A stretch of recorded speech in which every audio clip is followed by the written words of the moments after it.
po tayong 4 dito na slice ng salmon. Ang gagawin natin is titimplahan lang natin to ng asin. Ayan. I-season lang natin siya. Tapos pepper.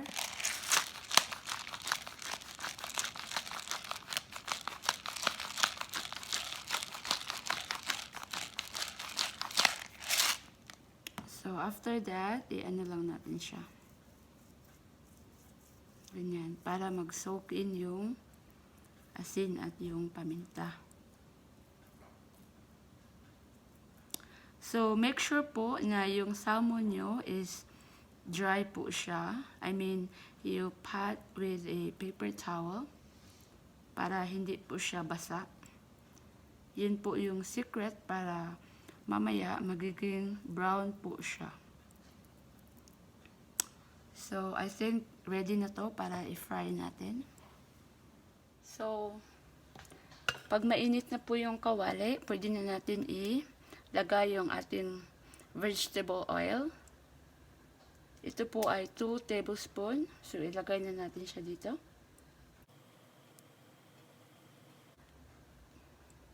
Dapat na nakaganito po.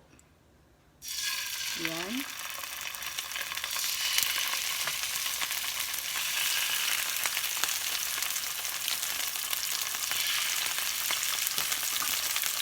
So, lulutuin po natin siya ng mga 5 minuto each side.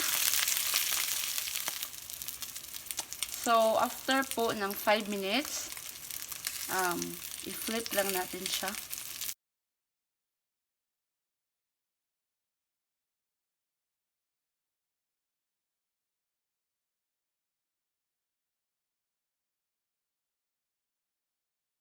Ayan.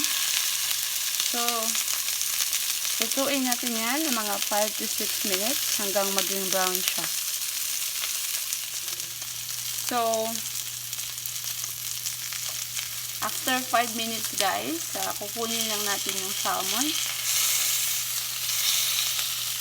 Ilipat natin siya dito sa ating plato. See, as you can see, nag-ano na siya. Nagiging brown na siya.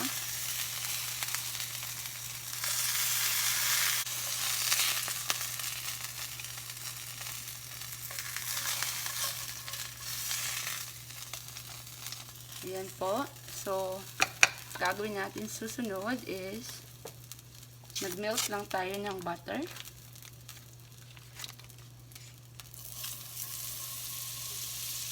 Ayan po. Melt lang natin yung 4 tablespoon of butter.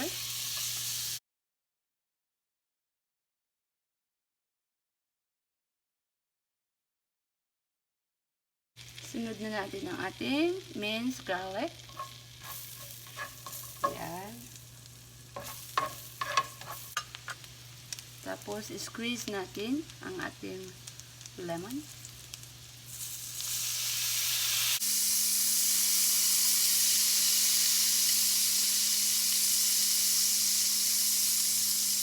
Salt. Squeeze natin siya dito. Para may salmon. Ngayon ay babalik natin ang ating salmon sa pan.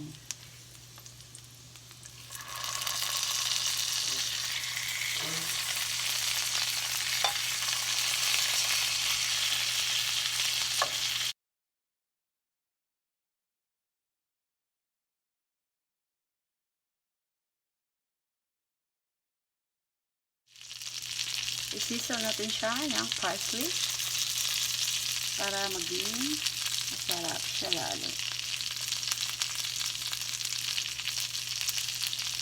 Ayan. And ready.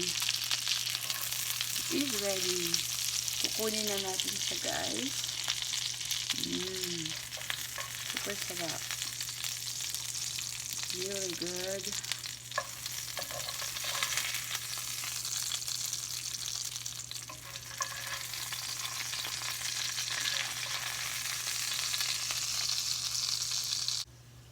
Yan guys, so napaka-easy lang po ng ating recipe. If you have more recipe to suggest, just comment down below. This is it. Luto na siya guys.